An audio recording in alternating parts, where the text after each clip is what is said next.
A trip meant to celebrate love, to mark a milestone in a marriage, suddenly turns into a nightmare. Emily Ferlazzo had been looking forward to the weekend with her husband, Joseph, to celebrate their one-year anniversary, but by the second morning, she was gone. Her husband showed up to breakfast alone, claiming she was just sleeping in, or that they'd had a small fight. But that wasn't the truth, not even close. When Emily's family reached out, they got no answers. Joseph told them different stories each time, but the truth would soon come out, and it was far darker than anyone imagined. Her body, found in a shower just feet from where her husband had casually chatted with friends, would reveal the horrific secret he'd been trying to cover up. What started as a romantic getaway ended with a tragic discovery. The family would never be the same. And for Joseph Ferlazzo, a life of lies would catch up with him in the most shocking way. But the real question was, what really happened in that camper van? But before we begin, I want to thank you, my amazing viewers and subscribers, for your support through your likes, shares, and comments. Your engagements help make these stories more meaningful. If you're new here, be sure to hit that subscribe button and join our growing community of true crime enthusiasts. Joseph Ferlazzo and Emily's relationship started in the most unexpected way. An intense whirlwind romance that quickly grew out of control. It was 2020, and Emily, just 20 years old, was a bright young woman with big dreams of becoming a nurse. She was balancing school and work in New Hampshire, working hard to carve out her future. Joseph, on the other hand, was 40, a tattoo artist with a complicated and troubled past. He had already lived a full life, marked by mistakes and hard lessons. The bad boy image was hard to shake, and Emily couldn't have been more different. They met through friends in 2018 when Emily was just 19. Joseph, who had moved to Vermont in 2012, was teaching one of Emily's friends, Lauren, how to pierce. Lauren was nervous about doing her first piercing, so Joseph suggested she try on someone she knew. That's when Emily came into the picture. After their meeting, Joseph commented to Lauren that Emily was something special, jokingly saying, "I wouldn't mind making her my next ex-wife." Despite that, they didn't start dating at that point. Emily was in another relationship, and Joseph soon moved to Maine for a year. However, in 2020, after Joseph returned to Vermont, he got in touch with Emily again. This time, things clicked. Joseph gave Emily a tattoo, and they started spending time together. Emily had just broken up with her boyfriend, dyed her hair a different color, and was eager for a fresh start. Joseph, with his bad boy persona and artistic talent, was exactly the kind of person who drew her in. Their chemistry was undeniable, and soon their friendship turned into a serious relationship. Within months, they were inseparable, almost obsessive in their affection for each other. But their whirlwind romance wasn't without its critics. Joseph was 20 years older than Emily, and their short courtship raised concerns among their friends and families. Only 4 months after they met, Joseph proposed. Emily's friends and family questioned the speed of it all, worried about the age difference, and unsure of Joseph's stability. Despite their concerns, Emily ignored the negativity. Her mind was made up. Joseph, despite his talent as a tattoo artist, was financially unstable. He was bouncing between friends' couches, struggling to make ends meet. Emily, on the other hand, was still living with her parents in New Hampshire. She had the security of home, a place to fall back on when things got tough. But when she met Joseph, she saw something different. She was attracted to his creative edge and the idea of building a life with him. The couple's early relationship wasn't perfect, but it seemed manageable. By the end of the summer in 2020, they got engaged. Emily, despite the concerns of her loved ones, posted on Facebook about the criticism she'd received regarding their engagement. She wrote, "When someone gets engaged, buys a house, gets married, has a baby, etc., learn how to say congratulations, and that's it. They don't need to hear, 'Are you sure you're ready for that?' Or, 'Why didn't you get a smaller house to save money?'" The post was her response to the unsolicited advice and comments about their engagement. She added a comment that read, "At everyone, everybody's outcome will never be the same." Despite the doubts from her friends and family, Emily was determined to move forward with Joseph. The criticism didn't shake her belief in their future together. In October 2020, just a year after meeting, they married. To the outside world, their relationship seemed like a fairy tale, fast, intense, and passionate. But those close to them could sense something was off.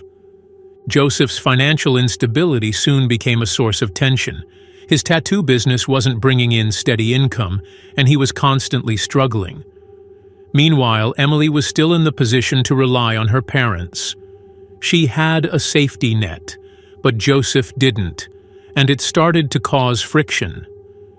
Despite these struggles, Emily believed in their future, convinced that things would improve once they settled down together. Joseph's polyamorous past also caused tension. He had been in open relationships before and was used to the idea of non-monogamy. Emily, on the other hand, was still figuring out her own feelings about the situation. She was deeply in love with Joseph, but his past and his insistence on non-monogamy put a strain on their relationship. Emily wasn't sure how to handle the situation, but she was willing to make it work because she loved him. The couple decided to move into a converted bus, hoping it would be a cost-effective way to start their new life together. They parked it on Emily's parents' property to save money and to have the support of her family during the transition. But this wasn't just about saving money. As their relationship continued to unravel, it became clear that Emily's family was keeping an eye on Joseph's behavior. Emily started to share her struggles with her mom. During a phone call on New Year's Eve, Emily admitted to her mother that Joseph had pushed her during an argument, and that she had bruises she couldn't explain. But she didn't leave him. She rationalized it, convincing herself that things would get better. Even though Emily knew the relationship wasn't perfect, she chose to believe in their future together, hoping that love would overcome their problems.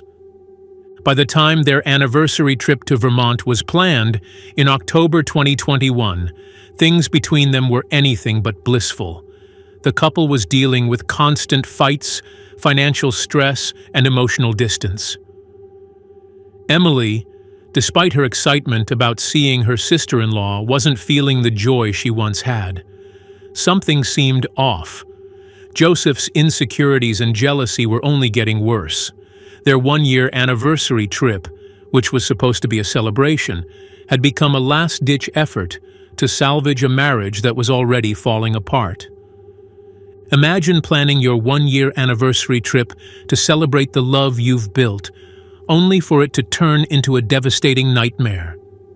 That's what Emily and Joseph faced when they traveled to Vermont. The couple, in their camper van affectionately named Roaming Rosie, intended to celebrate their marriage and the year they spent together. Joseph's sister, Nicole, and her boyfriend Ariel joined them for the trip, staying in a nearby Airbnb to celebrate not just the couple's anniversary, but Ariel's birthday as well.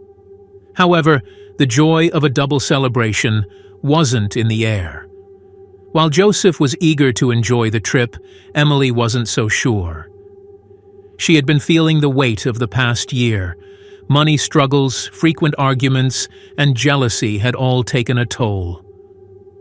Despite the beautiful surroundings and the fresh, crisp autumn air in Bolton, Vermont, Emily's anxiety couldn't be shaken. She couldn't shake the feeling that their relationship was already in deep trouble. They arrived in Bolton on October 15th, a quaint town surrounded by hills and nature's golden hues. While the setting was perfect for a getaway, the tension between Emily and Joseph was undeniable. They checked into their camper van, and Nicole and Ariel made their way to the Airbnb. Emily, unsettled by the mounting issues in her relationship, couldn't fully embrace the trip the way Joseph did. Her unease grew, even as she tried to make the best of things. But it was clear, the problems between them were not just emotional, they were very real. The next day, October 16th, started off awkwardly. By midday, the fight that would change everything broke out. This wasn't just any ordinary disagreement. This was the fight that would fracture their marriage. Instead of going inside and spending time with his sister, Mr. Ferlazzo and Emily argued. They argued because Mr. Ferlazzo had brought Emily on their 1-year anniversary to the very same condo complex that his ex-wife lived. They argued because Mr. Ferlazzo seemed to believe that he didn't have any obligations to be monogamous with his wife, be faithful to her, and she told him she was done. She told him she did not want to be with him, that she could not do it anymore, and that she wanted to leave. But Joseph tried to minimize the situation. When Nicole asked about Emily at breakfast, Joseph responded casually, "She's sleeping." He did mention that they had a fight, but it was as if it was a small back-and-forth discussion and nothing else. Best. When his sister asks where Emily is, he says she's sleeping. They have breakfast, he eats, he drinks a mimosa. They make plans to go to St. Albans, where another friend of his lives. He gives his sister a tattoo. They go out to dinner that night in St. Albans. To be honest, he seemed fine the whole weekend. I mean, obviously, like he did tell me, like that they fought at one point, and that she ran off. But during breakfast, he seemed fine. They just said, that they got into a big fight, and that she left the van and ran off, and that she might have maybe met up with a friend or something. But from my understanding, I didn't really understand their relationship. All I understood is that they might have fought often, and he just seemed very distraught that she ran off. Joseph spent the day as if everything were fine. He left the camper van and went to a party in St. Albans, completely unconcerned about the fact that his wife was missing. No mention of Emily, no real concern. He was still talking about his camper renovations, his future plans, and having casual conversations with friends as though nothing had happened. He was calm. He was collected. Everything seemed ordinary. As the night wore on, he returned to the van. There, in the camper's shower, Emily's body lay. But Joseph's behavior didn't change. He proceeded to send text messages. Once. Doesn't even mention that he has a wife, as if she just doesn't exist. You've heard testimony that the campfire wraps up around midnight when Mr. Ferlazzo gets back into the van, and while Emily's body lays feet away from him, he sends her phone another text message. "This is far enough! Exclamation point, exclamation point. Get your ass home! Exclamation point. I gotta go back to New Hampshire. Are you coming back?" It's one of the most chilling moments anyone can imagine. Returning home to find your loved one missing. And the story you've been given doesn't add up. That's exactly what happened when Joseph returned home without Emily. And that's when things started to unravel. And Emily said she was getting an Uber back to New Hampshire. Emily's family told investigators. Joseph told them that after that fight, Emily got out of their camper van and started walking on Route 2 in Bolton, Vermont. Joseph told family members he drove to a nearby convenience store, but when he came back along that road, his wife was gone. Emily's family, already worried after not hearing from her, began asking questions. Joseph, however, gave conflicting answers. First saying Emily had left after their fight, then changing his story.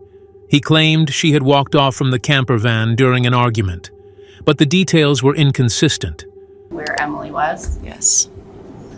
What explanation did he give you about why Emily wasn't with him?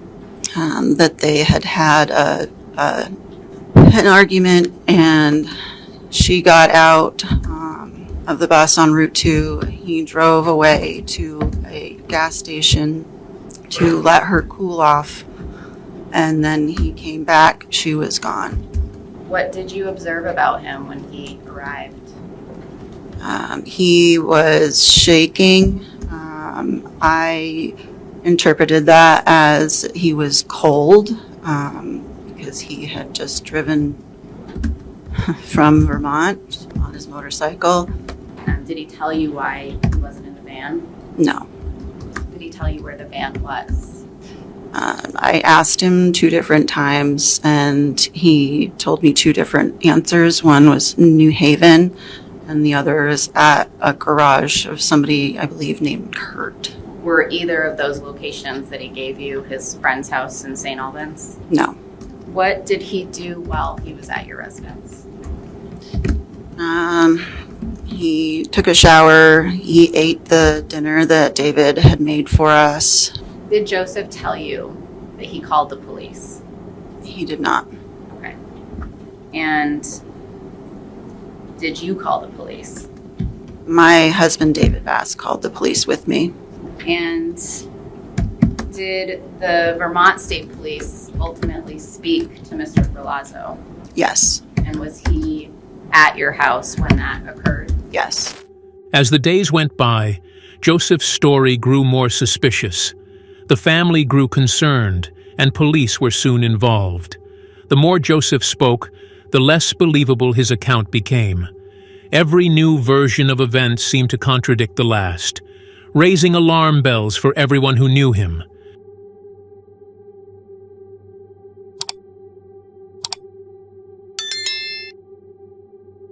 Marker had taken place. This is Trooper Cody, Vermont State Police. Hello. Hey, so I just got off the phone with your father-in-law, and sounds like there's some concern about maybe where Emily may be. Yes. Okay, well, it sounds like you. What do we know at this point? I guess. What can you tell me? Was with me. Then she said she was gonna get an Uber. So she asked me to drop her off in a parking lot. And I dropped her off. And she had already been picked up. I'm looking for her. I couldn't find her. And I haven't been able to make contact with her since. The police weren't buying Joseph's explanation either. They were quick to notice the inconsistencies in his story, and they began to focus on him as a primary suspect. His behavior had been odd, but his lack of urgency to contact the police or his family about Emily's disappearance only deepened the suspicion. For Emily's family, it was becoming clear. This wasn't just a case of a missing person. Something far worse had occurred. By this point, the police were looking at Joseph very closely. One of the most critical moments came when Spencer, Joseph's friend, became involved. Spencer had been with Joseph on the morning of October 16th, and it was Spencer who noticed Joseph's strange behavior when they drove back to St. Albans. When they reached the area near the camper van, Spencer saw a police blockade and watched Joseph panic. Joseph immediately told Spencer to drive away, which raised red flags for Spencer. And you need to tell me what's going on if I'm going to be driving past a police officer. He responded to me with, "There's a lot going on. I wish I could see my grandmother." And then I said, "What is going on?" He said, "Emily is back in the van." I said, "Is Emily alive?" He said, "No." And I asked, "Did you hurt her?" He said, "Yes." Feeling uneasy, Spencer pushed Joseph for answers. That's when Joseph let something slip. As they drove past the police blockade, Joseph said something that would haunt Spencer. "Emily is back in the van. Spencer, realizing the gravity of the situation, demanded more answers. He asked, "Is Emily alive?" And Joseph's response was chilling. "No." Spencer's heart sank, and he knew something had gone terribly wrong.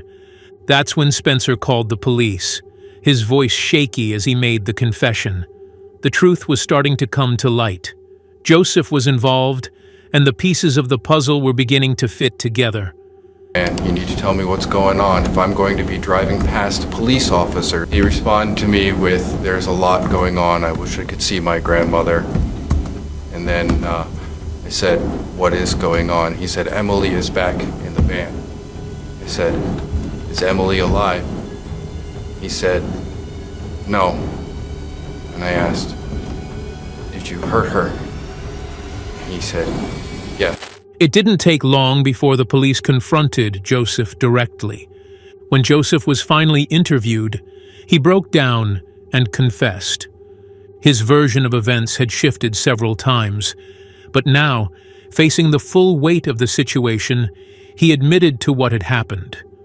Joseph claimed that during a heated argument, Emily had threatened him with a gun, and in a moment of rage, he shot her. But his story didn't line up with the physical evidence. The police quickly discovered the horrific truth. Inside the camper van, they found Emily's dismembered remains, carefully hidden in 8 garbage bags. They also uncovered a Glock handgun, blood-stained knives, and cleaning supplies, evidence of a desperate attempt to cover up the crime. Joseph's actions after the murder were telling. He replaced the bedding, reused Emily's phone to send text messages pretending she was still alive, and went on with his day as if nothing had happened. This was no impulsive act. Joseph had planned it. And when confronted, he had no answers for why he hadn't come clean sooner. I don't know. Something inside me said enough is enough. Something inside of him said, enough is enough. But instead of walking away from Emily, going into his sister's Airbnb, out of the van, instead he executes his plan. He got up from the couch, he went to the closet, he grabbed this Glock 19 with this silencer. He walked over to the bed. Emily's head was resting on this pillow. He picked up this throw pillow from the couch. He jumped onto the bed. He put this throw pillow over her face, and he shot her once and twice, directly into the left side of her head. The truth was undeniable. Joseph Ferlazzo had murdered his wife, dismembered her body, and tried to hide the evidence. His bizarre behavior, from the inconsistent statements to the lies he told about Emily's whereabouts, pointed to one thing: guilt. The discovery of Emily's remains in such a gruesome manner was a chilling end to a relationship marked by deception and violence. And Joseph's attempt to cover it all up only added to the horror of the crime. The horror of Emily's death was just the beginning for her grieving family. They were not only mourning the loss of their daughter and sister, but also taking legal action against Joseph for what they considered the ultimate betrayal. Emily's family, still in shock and disbelief, filed a wrongful death lawsuit against Joseph, demanding $1.5 million in damages. The family's decision to pursue this lawsuit made waves in the media, shining a spotlight on the injustice that Emily had suffered. It wasn't just about the emotional toll they'd experienced, it was about seeking accountability, ensuring Joseph would face the consequences of his actions. This legal battle became a public spectacle. The headlines were filled with stories about the ongoing lawsuit, and the media attention only intensified the emotional impact on Emily's family. The grief and anguish of losing Emily were compounded by the painful reality of knowing that her death was a result of violence, violence that had left a deep scar in their lives. For them, it was clear that even after the conviction, the pain would not simply fade. Justice had to be served, and the pursuit of that justice would be their ongoing fight. In December 2024, the long-awaited trial of Joseph Ferlazzo began. The courtroom was filled with the weight of the tragedy that had unfolded, and everyone was eager for answers. Joseph's defense team tried to argue that the murder was committed in self-defense, attempting to paint a picture of a couple locked in a violent struggle. Swatted her with the throw pillow, and I said, "Stop hitting." That's when it happened. She said, "That's it. You're dead."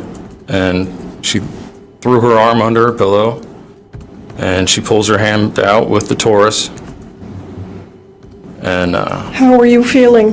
I was feeling horrified. Just were like, you afraid? I was terrified. Like there was as soon as I saw that, I just felt like this wave of heat, just like red hot. I was holding my Glock, and she started just coming up at me, and I just fired. She was gonna shoot me. Idea to be monogamous, because she did say to me, "I don't want to share you, and I don't want you to share me," which I said, that's only going to last so long until you find someone that you're interested in, and then I will find someone that I'm interested in, and then we'll just have, whether it's group interactions or if it's separate interactions. Putting aside this tension that may or may not have existed about the sexuality of your and Emily's relationship, right? How did the rest of your relationship go with her? Well, there was obvious flaws to the communication breakdown, and it started to spur arguments. They cited past arguments and the intensity of their relationship as factors that led Joseph to act in a fit of rage. But Joseph's story quickly unraveled, as inconsistencies in his testimony were laid bare. His version of events did not line up with the physical evidence, and his behavior after the murder was a clear indication of his guilt. The jury deliberated for hours, carefully considering all the evidence presented in the case. When they returned with their verdict, it was decisive. Joseph was found guilty of first-degree murder. The courtroom was silent as the gravity of the decision set in. Joseph's actions had led to a devastating loss for Emily's family, and the jury's verdict reflected the overwhelming evidence against him. First-degree murder is sentenced to the mandatory minimum of 35 years in prison, though the exact date for the start of his sentence is not yet set. The sentence, while offering a degree of closure, did little to ease the pain Emily's family felt. The loss of their loved one could never be undone by a courtroom decision, but at least they had seen some measure of justice served. As the trial ended and the conviction was handed down, Emily's family was left to pick up the pieces of their shattered lives. The legal battle had given them some semblance of closure, but the emotional toll was far from over. No sentence could ever bring Emily back or erase the trauma of what had happened. Emily's family continued to mourn, and while they now had a sense of justice, they would never be the same. The pain of losing someone so violently, so suddenly, lingered in their hearts. As they moved forward, they carried the memory of Emily with them, a reminder of the life that was lost too soon and the justice they fought so hard to secure.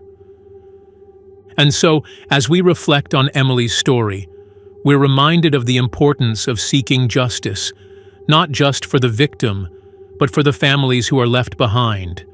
No sentence, no matter how severe, can undo the damage done.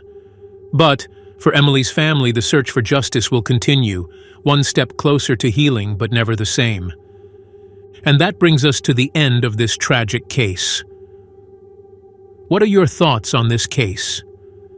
Let us know in the comments. If this story left an impact on you, there are more chilling cases like it on the channel. Don't forget to subscribe, hit the like button, and share this video to help ensure these stories are never forgotten.